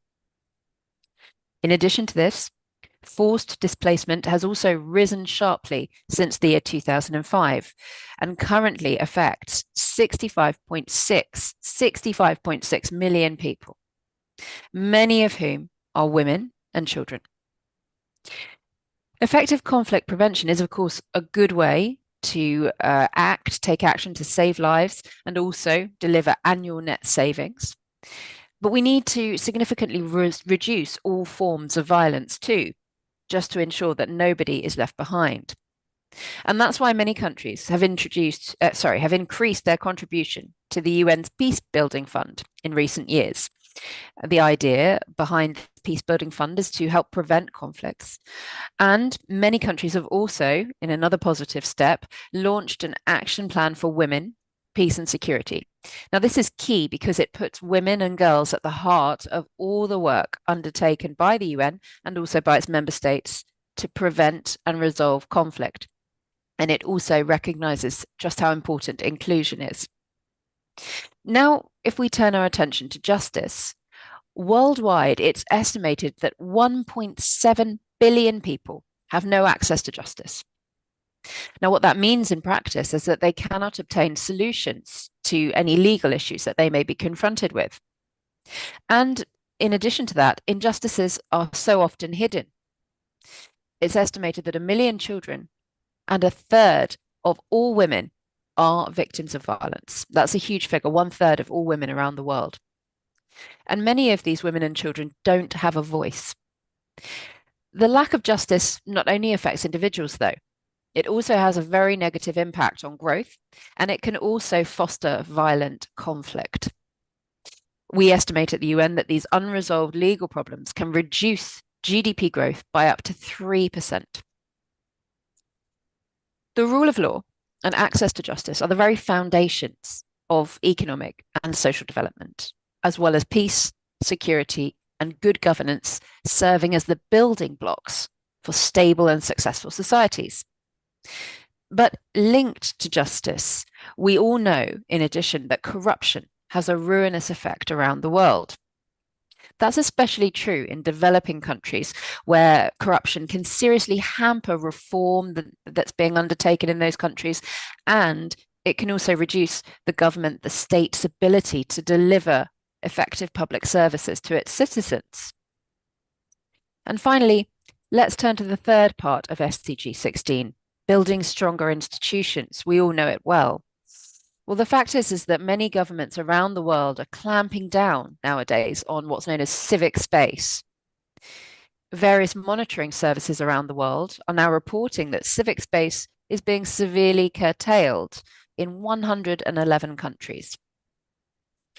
That means that organizations that are challenging corruption and abuse or standing up for their rights and the rights of other citizens are the ones that are hit the hardest.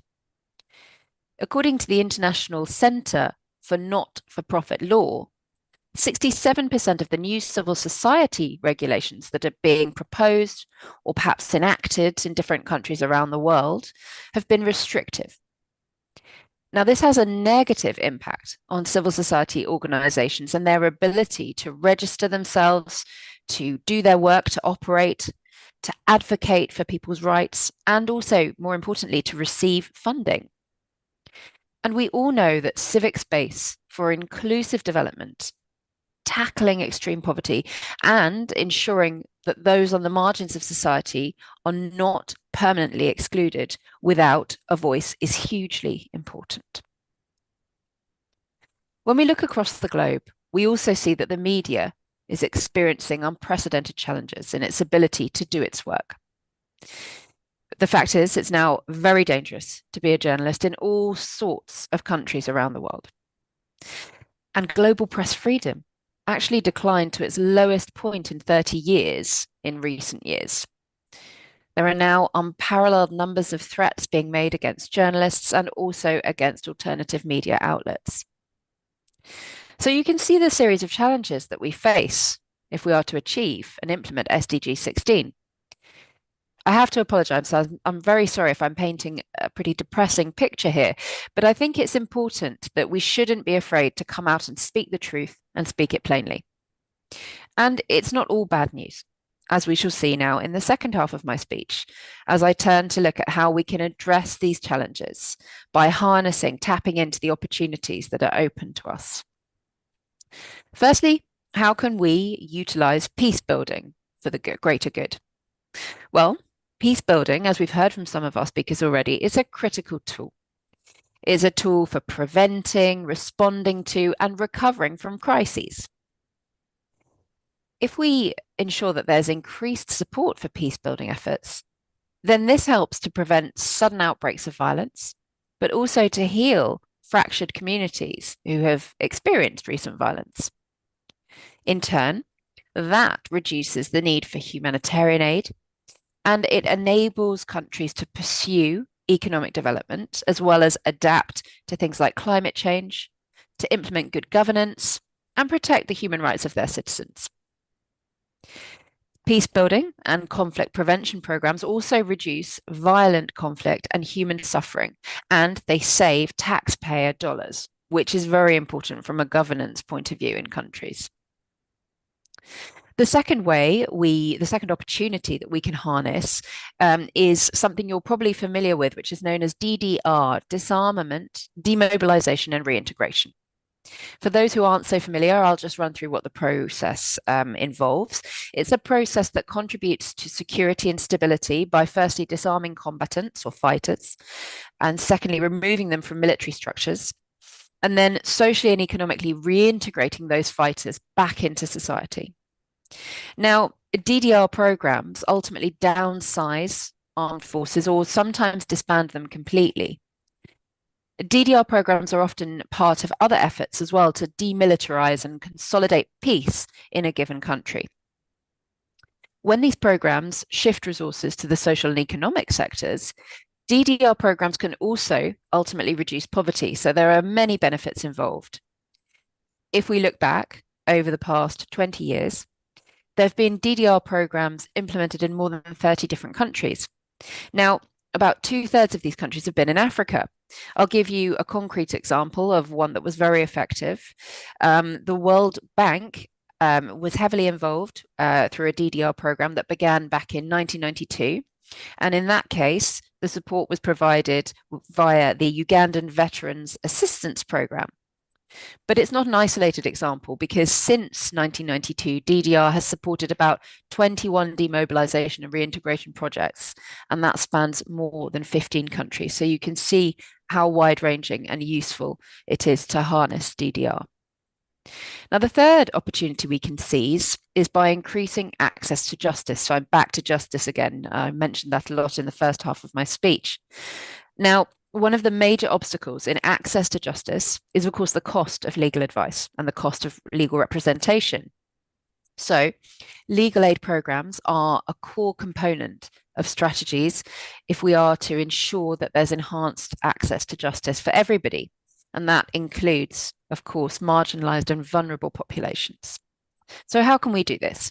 Well, the United Nations assists in the development and reform of national policies and frameworks on legal aid. And the UN also supports capacity building of state and non-state actors. And these provide legal aid services in civil, in criminal, and in family matters, so all different types of law. The United Nations system also provides support in terms of the provision of legal aid by strengthening capacities of rights holders. It also enhances legal aid programs that empower those rights holders, particularly poor and marginalized persons. And the UN supports legal awareness and also bolsters legal aid clinics and public outreach campaigns that are held in various countries. And in order to further contribute to the global knowledge base on legal aid, the UN system has actually launched what's known as the Global Study on Legal Aid. And this is a way for us at the UN to gather data on the current state of access to legal aid services in different countries around the world. So that's very helpful for us to get a picture of how legal aid access is progressing. The fourth opportunity we can harness in the implementation of SDG 16 is the development of strategies for building effective, accountable, and transparent institutions at all different levels of governance. Now, this is central if we are to encourage strong citizen engagement and if we want to give people ultimately a sense of ownership, of involvement in the important decisions that are taken politically in their countries. So the UN's come up with a series of ways in which we can improve the efficiency and effectiveness of government and also service provision. As a result, at the UN, we're working to increase transparency and accountability systems so that we can enhance inclusive public policy, as well as budgeting, financing, and reporting. That's very important, reporting on development progress. We are also looking to introduce modern, innovative, and responsive access to quality services for the poor, marginalized, and vulnerable. We also, wherever possible, try to empower local governments. And we do this by facilitating government decentralization and also strengthening grassroots communities and local capacities. And fourth, and probably the most important right now, is empowering young people, youth, because ultimately the young people in our societies are the change makers. They drive change, and let's not forget, they will be the decision makers and takers of tomorrow. The fifth and final opportunity that's open to us to be seized in the implementation of SDG 16 is to ensure that we have a whole of society approach to implementing this SDG. We need government, of course. The UN is by your side. We have other institutions like the World Bank, but we also have civil society. We have the media, we have the private sector, NGOs, youth organizations, and so many others, all of you in this room, in fact. And the idea is that we all need to work together to make the implementation of SDG 16 a true success, because every stakeholder offers their own opportunities in meeting each development goal. Now, as I said in the first half of my speech when I was painting that bleak picture, we won't be able to deliver the Global Agenda 2030 if we do not deliver SDG 16 fully. And that means ensuring that we have a strong civil society, strong media, freedom, access to justice, and also upholding human rights too. And I think that this process presents a real opportunity if we're to make progress on SDG 16. So to conclude, let me say once again how much I really appreciate the participation of so many panelists here today, as well as the excellent chairing that's been carried out by our chair today.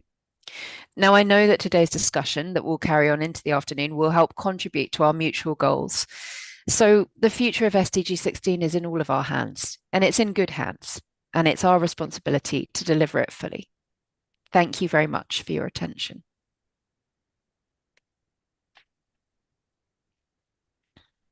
Madame Hatcher, je pense que nous avions besoin de votre énergie juste avant notre pause déjeuner. Votre passion et votre esprit pratique qui nous a véritablement apporté une feuille de route pour la conversation que nous allons avoir cet après-midi. Je pense notre table ronde, je pense, sera véritablement l'occasion d'échanger des idées qui pourraient être générées par votre intervention de ce matin. Je vous remercie d'avoir rappelé que nous tous sommes aussi importants que les uns que les autres. Nous parlons souvent des États membres, mais il y a, comme vous l'avez dit, les médias, les ONG, tous autant que nous sommes, nous avons le pouvoir d'apporter un changement, de contribuer à apporter notre pierre à l'édifice. Et je pense qu'il s'agit là d'un rappel absolument vital. Je vous remercie de votre contribution. Alors, ce matin, eh bien, je vois des visages assez fatigués autour de moi puisque nous avons énormément appris. Nous avons entendu un grand nombre de participations et je pense que notre pause déjeuner est la bienvenue. Moi-même, j'ai l'impression d'avoir besoin d'un espace pour pouvoir essayer de comprendre tout ce que j'ai entendu. J'ai énormément d'énergie en moi, je déborde d'énergie puisque j'ai entendu tellement d'idées et j'ai vraiment, ça me motive pour aller de l'avant. Alors, nous allons avoir une pause déjeuner qui va durer 1 heure. Et lorsque nous nous retrouverons cet après-midi, eh bien, nous aurons un format assez différent puisqu'il s'agira d'un format d'une table ronde.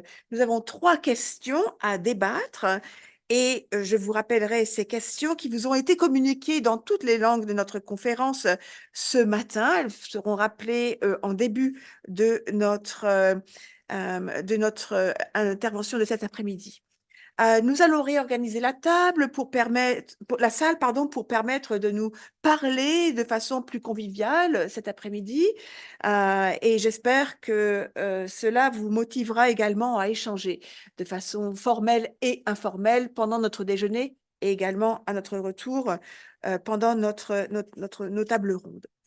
Je pense qu'il est temps de nous quitter pour 1 heure. Les personnes qui nous écoutent en ligne, eh bien, nous serons avec vous dans 1 heure. Nous allons interrompre notre retransmission en direct sur notre chaîne YouTube et nous reprendrons à 13h30 et il s'agit là de l'heure locale ici à Londres.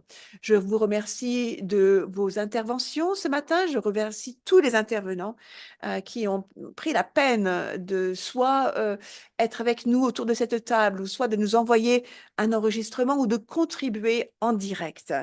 Ça a été une matinée assez riche et je dois dire que je ne suis pas déçue d'avoir organisé cette conférence pour ces 3 derniers jours. Je pense que nous avons la même énergie que nous avions hier et il s'agit du 2e jour. Imaginez-vous le 3e jour. Eh bien, je pense que c'est une source d'inspiration pour nous tous. Sans plus tarder, je vous souhaite à tous un très bon appétit. Je sais que notre déjeuner nous attend dans une salle annexe ici, là où nous sommes. Si vous êtes en ligne, eh bien, prenez le temps de déjeuner, de faire une pause et nous nous retrouverons à 13h30 précise, heure de Londres. Je vous remercie.